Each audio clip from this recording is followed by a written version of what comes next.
तब 12 में से एक यूदस इस्कारियोती नामक व्यक्ति ने महायाजकों के पास जाकर कहा, यदि मैं ईसा को आप लोगों के हवाले कर दूं, तो आप मुझे क्या देने को तैयार हैं? उन्होंने उसे चांदी के 30 सिक्के दिए। उस समय से यूदस ईसा को पकड़वाने का अवसर ढूंढता रहा। बेखमीर रोटी के पहले दिन शिष्य ईसा के पास आकर बोले, आप क्या चाहते हैं? हम कहां आपके लिए पास्का भोज की तैयारी करें? ईसा ने उत्तर दिया, शहर में अमुक के पास जाओ और उससे कहो, गुरुवर कहते हैं, मेरा समय निकट आ गया है। मैं अपने शिष्यों के साथ तुम्हारे यहां पास्का का भोजन करूंगा। ईसा ने जैसा आदेश दिया, शिष्यों ने वैसा ही किया और पास्का भोज की तैयारी कर ली। संध्या हो जाने पर ईसा 12 शिष्यों के साथ भोजन करने बैठे। उनके भोजन करते समय ईसा ने कहा, मैं तुम लोगों से यह कहता हूं, तुम में से ही एक मुझे पकड़वा देगा। वे बहुत उदास हो गए और एक एक कर उनसे पूछने लगे, प्रभु, कहीं वह मैं तो नहीं हूं? ईसा ने उत्तर दिया, जो मेरे साथ थाली में खाता है वह मुझे पकड़वा देगा। मानव पुत्र तो चला जाता है, जैसा कि उसके विषय में लिखा है, परंतु धिक्कार उस मनुष्य को जो मानव पुत्र को पकड़वाता है। उस मनुष्य के लिए कहीं अच्छा यही होता कि वह पैदा ही नहीं हुआ होता। ईसा के विश्वासघाती यूदस ने भी उनसे पूछा, गुरुवर, कहीं वह मैं तो नहीं हूं? ईसा ने उसे उत्तर दिया, तुमने ठीक ही कहा। उनके भोजन करते समय ईसा ने रोटी ले ली और धन्यवाद की प्रार्थना पढ़ने के बाद उसे तोड़ा और ये कहते हुए शिष्यों को दिया, ले लो और खाओ, यह मेरा शरीर है।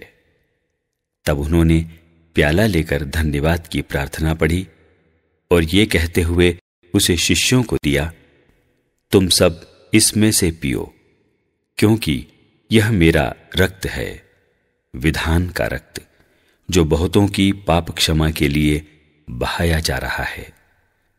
मैं तुम लोगों से कहता हूं, जब तक मैं अपने पिता के राज्य में तुम्हारे साथ नवीन रस न पी लूं, तब तक मैं दाख का यह रस फिर नहीं पीऊंगा।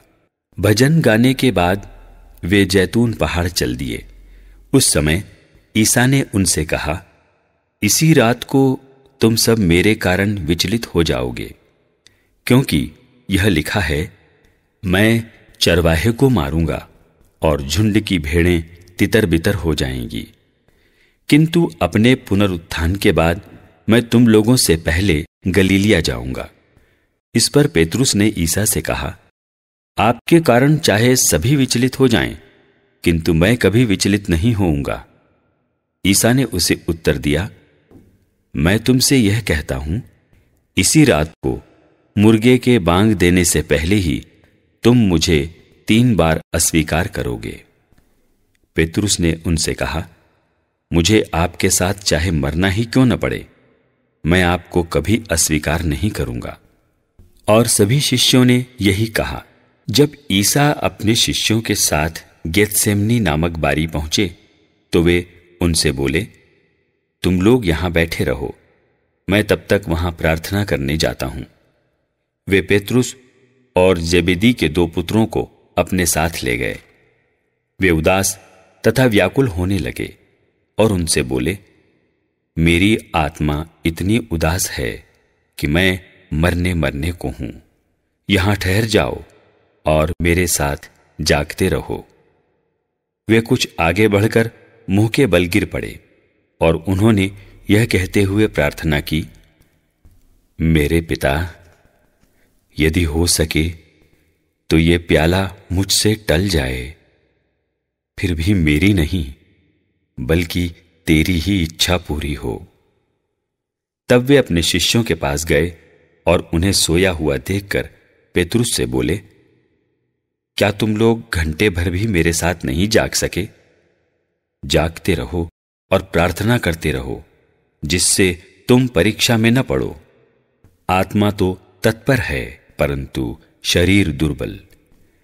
वे फिर दूसरी बार गए और उन्होंने यह कहते हुए प्रार्थना की, मेरे पिता, यदि यह प्याला मेरे पिए बिना नहीं टल सकता तो तेरी ही इच्छा पूरी हो।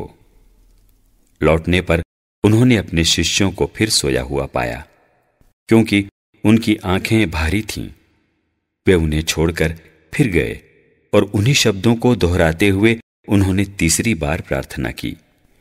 इसके बाद उन्होंने अपने शिष्यों के पास आकर उनसे कहा, अब तक सो रहे हो? अब तक आराम कर रहे हो? देखो, वो घड़ी आ गई है जब मानव पुत्र पापियों के हवाले कर दिया जाएगा।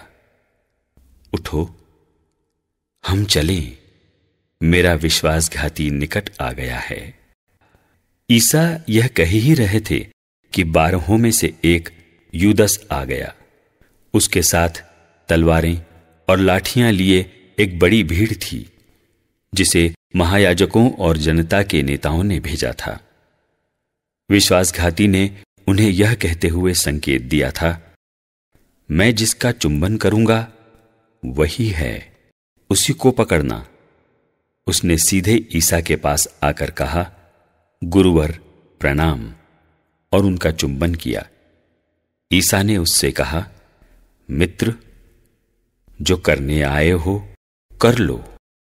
तब लोग आगे बढ़ आए और उन्होंने ईसा को पकड़कर गिरफ्तार कर लिया। इस पर ईसा के साथियों में एक ने अपनी तलवार खींच ली और प्रधान याजक के नौकर पर चलाकर उसका कान उड़ा दिया।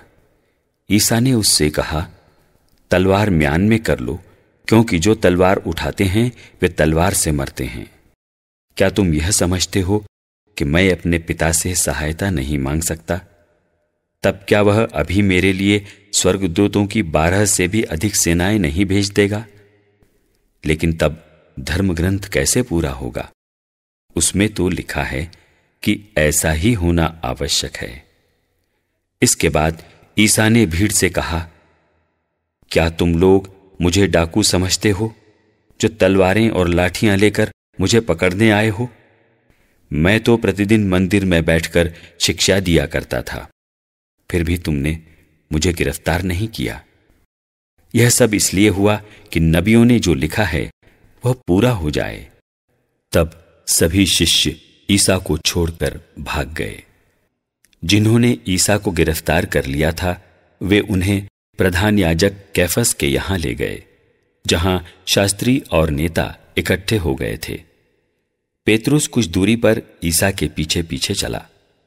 वह प्रधान याजक के महल तक पहुंचकर अंदर गया और परिणाम देखने के लिए नौकरों के साथ बैठ गया। महायाजक और सारी महासभा ईसा को मरवा डालने के उद्देश्य से उनके विरुद्ध झूठी गवाही खोज रही थी, परंतु वह नहीं मिली। यद्यपि बहुत से झूठे गवाह सामने आए, अंत में 2 गवाह आकर बोले, इस व्यक्ति ने कहा, मैं ईश्वर का मंदिर ढा सकता हूं और 3 दिनों के अंदर उसे फिर से बना सकता हूं। इस पर प्रधान याजक ने खड़े होकर ईसा से कहा, ये लोग तुम्हारे विरुद्ध जो गवाही दे रहे हैं, क्या इसका कोई उत्तर तुम्हारे पास नहीं है? परंतु ईसा मौन रहे। तब प्रधान याजक ने उनसे कहा, तुम्हें जीवंत ईश्वर की शपथ, यदि तुम मसीह ईश्वर के पुत्र हो तो हमें बता दो। ईसा ने उत्तर दिया, आपने ठीक ही कहा। मैं आप लोगों से यह भी कहता हूं, भविष्य में आप मानव पुत्र को सर्वशक्तिमान ईश्वर के दाहिने बैठा हुआ और आकाश के बादलों पर आता हुआ देखेंगे। इस पर प्रधान याजक ने अपने वस्त्र फाड़कर कहा, इसने ईश निंदा की है, तो अब हमें गवाहों की जरूरत ही क्या है?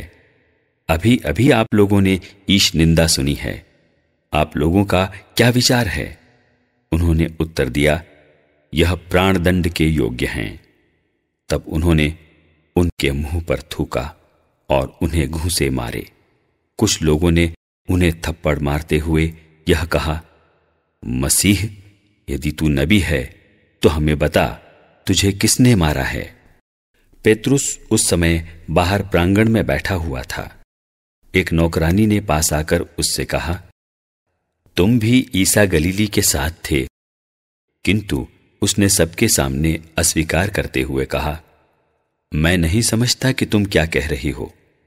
इसके बाद पेतरुस फाटक की ओर निकल गया, किंतु एक दूसरी नौकरानी ने उसे देख लिया और वहां के लोगों से कहा, यह व्यक्ति ईसा नाजरी के साथ था। उसने शपथ खाकर फिर अस्वीकार किया और कहा, मैं उस मनुष्य को नहीं जानता। इसके थोड़ी देर बाद आसपास खड़े लोग पेतरुस के पास आए और बोले, निश्चय ही तुम भी उन्हीं लोगों में से एक हो, यह तो तुम्हारी बोली से ही स्पष्ट है। तब पेतरुस कोसने और शपथ खाकर कहने लगा कि मैं उस मनुष्य को जानता ही नहीं। ठीक उसी समय मुर्गे ने बांग दी। पेतरुस को ईसा का यह कहना याद आया, मुर्गे के बांग देने से पहले ही तुम मुझे 3 बार अस्वीकार करोगे। और वह बाहर निकलकर फूट फूट कर रोया।